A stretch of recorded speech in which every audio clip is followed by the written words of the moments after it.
I've got to share this with somebody. My mate's just set me right up. He's brought me some lovely dinner, and he's just told me after I finished or got halfway through it that it was cow's foot soup. I better introduce you. This is my mate Lee. This is Jack's dad. Jack is the lad who's just unqualified for the Bangor World Final. Yeah. Now Lee thinks I don't know what he's up to, but oh my lord, what is that, mate? Pork. Jerk pork. How much have you spent in this shop? Can't tell you. It's a secret. Wow. Well, all I can say is he's buttering me up because I think he wants to bring his lad's engine down for dyno testing between now and next week, so that it's fit, ready for the World Final. But that was very nice, that soup, Lee. I just wish you hadn't mentioned the cow's foot. Thank you. Right, we just had a wander down to the business end of Moss Road to see what's going on. This is called World Final Bangor Preparation. I just can't believe how clean this Scorpio is. I'll try and get a word with Jack because he's very busy. But Jack, this is looking a bit specialist for a Bangor car. What's going on?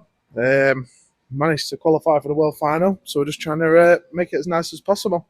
Very good. Mate, where have you found this with there's no rust on it or anything? It looks absolutely immaculate. Been stored in a garage for the last 15 years. Never turned a wheel, and we pulled it out. It was immaculate. My old man had passed away. He had 3 of them, and we bought all 3 off him. And this was the cleanest one, so we saved it for this So what was it, like a 2.5 diesel or something? 2.9 Cosworth it was. The Cosworth? Yeah, it's not done many miles either, to be fair. I can't remember how much exactly, but it was a clean car. It looks like... And you're going to paint it, are you? Yeah, hopefully. Gee, look at the brakes on it and all that. What's this? This old brand new fuel pump for the World Final? Yeah, it's cost me a fortune. Well, you love it. New seat belts, look at them. Look at that H bracket in there. Made a new water tank for it. New water tank as well. That's a brand new steering rack. That's it. Sprayed on it. Yeah, is that instead of like a radiator, it cools via just the capacity of water you've got? Yeah. Wow. And then what's this going on down here? What's this? This can't be a standard engine. It's got a 7.25 racing.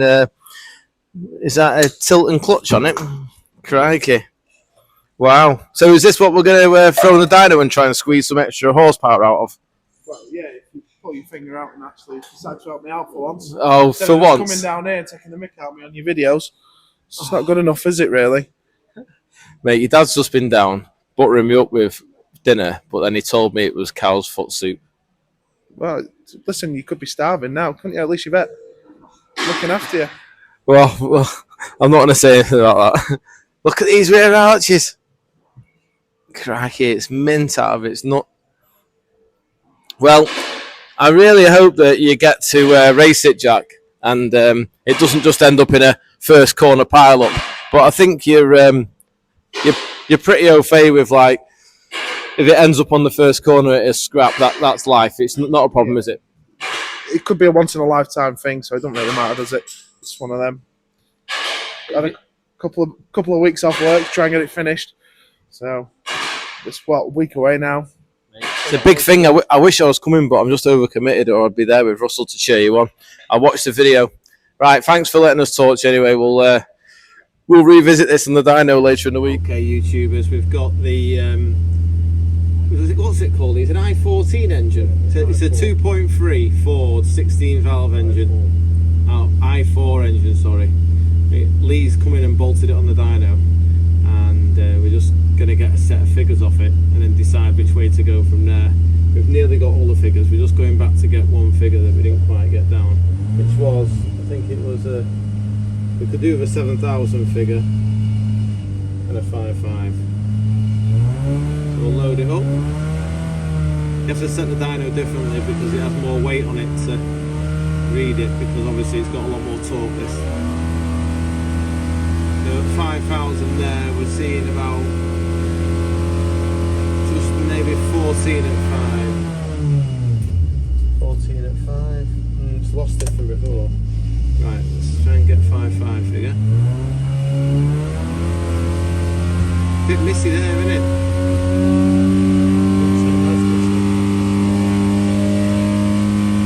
6,012.2. 6,012. Yeah, that's similar. Doesn't seem as car's missing, but it's not happy. I think what we're going to do is, we've got all our figures now, Lee. We'll take the top apart and check the cam timing before we start messing with the cards.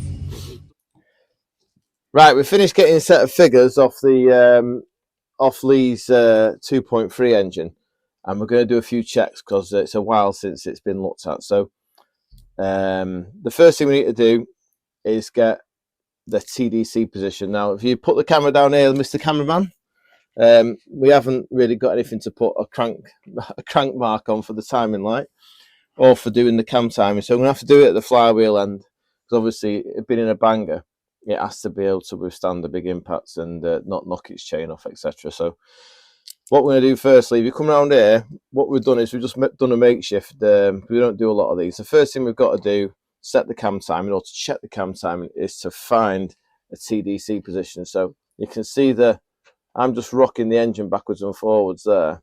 You can see in the middle, that is bang on TDC, because it's actually going up, you can't see it, but it's going up and down as it rocks over top dead center. So we've got a TDC point now. I'm going to mark that up, and then we'll go through doing the cam timing together. Fine, thank you. Right, okay, we're going to do a quick talk about how to set the cam timing on a 16 valve engine. It's very different to doing it on a 8 valve engine, because obviously we've got 2 camshafts. So whereas a single cam engine has something called a lobe separation angle, and it's fixed because the cam lobes are all cast on the same stick or on the same cam. But on this engine, we can change each camshaft in relation to each other, effectively changing the lobe separation angle. Now, the lobe separation angle is dead important, because that is your overlap. And without getting into a bit of a waffle and a confusing one, what we're trying to do is we're trying to hold the exhaust valve open and the inlet valve at top dead center. So both valves are open as the piston rocks over top dead. And the idea is all the energy from the exhaust gases going down the nice tuned length exhaust pipe causes a backdraft, so that it draws fresh air into the inlet, past the inlet valve. So we hold the inlet valve open at the same time as the exhaust, and it's called the scavenger effect. So it basically draws a nice fresh fill of all the exhaust gases out and loads of fuel in, and then ready for the next bang. But that's just a dead basic idea, probably a bit more involved than that. But this lobe separation angle I'm talking about, if you can imagine, this is the inlet cam and this is the exhaust cam, and obviously it goes in a clockwise direction. So as the inlet valve comes on, the exhaust valve comes off, but that's fixed. But now what we've got a situation is we've got this. So hang on, which way around? I'm back to front here, aren't I? So this is the inlet cam and this is the exhaust. So as the inlet comes on, the exhaust comes off.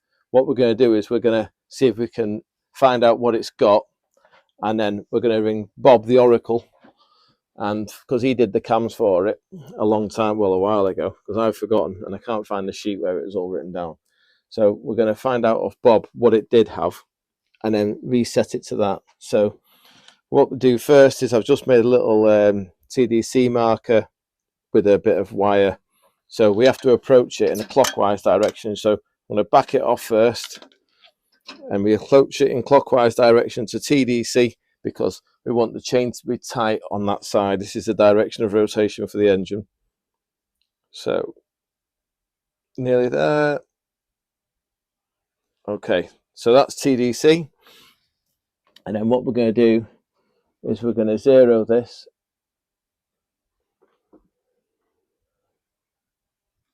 And that is basically resting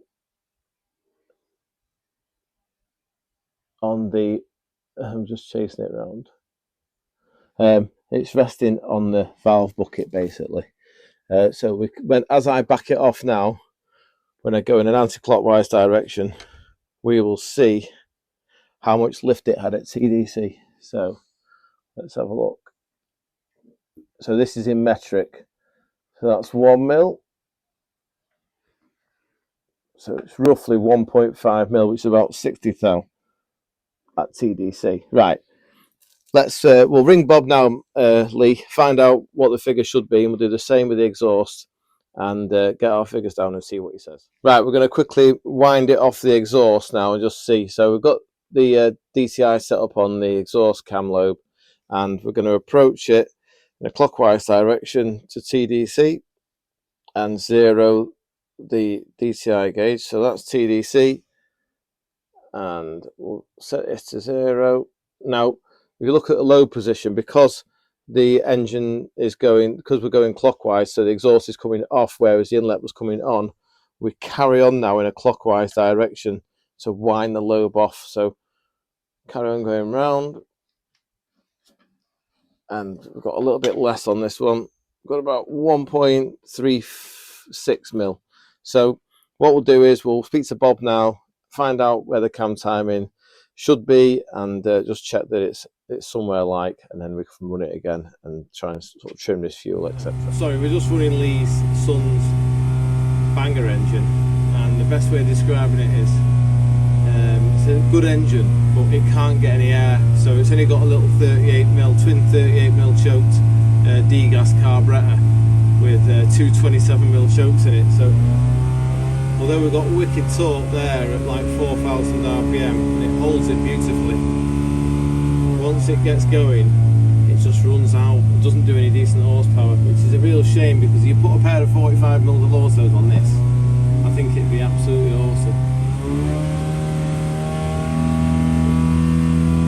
5,000 there. It's differently weighted, the dyno, so you can't actually read the figures, but once it gets...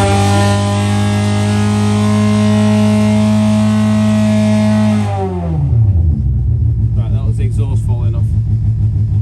Right, it's basically, Lee, I think that's about as good best of run we've had out of it, with the fueling in, etc., and trimming the cam timing.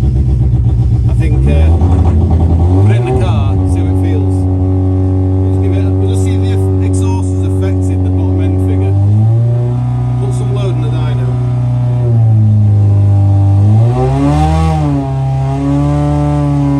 Try and get a 3,500-4,000 down to the business end of Moss Road. See how Jack and the Banger's going. How's it going, Jack? Yeah, it's not so bad. I'm going to see pound signs everywhere. Yeah, coming out of your pocket into everyone else's by the looks of it. Yeah. Mate, you've even painted under the wheel arch. Are you crackers? This could all end up broken in the first corner. Look at the seat. What's the seat out of? A Golf GTI. Golf GTI. Crackers, aren't you? This is my payment on this side, is it? My advertising. Got the man doing the paintwork. Look at that. On the outside as well. Best spot, that, isn't it? How much is that going to cost me? Oh, it's a few quid. Few quid.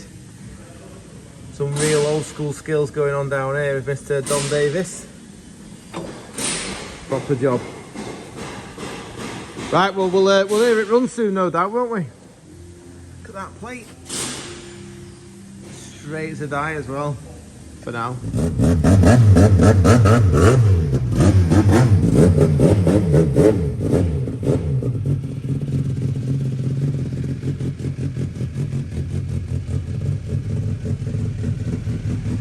Testing the Moss Road traction.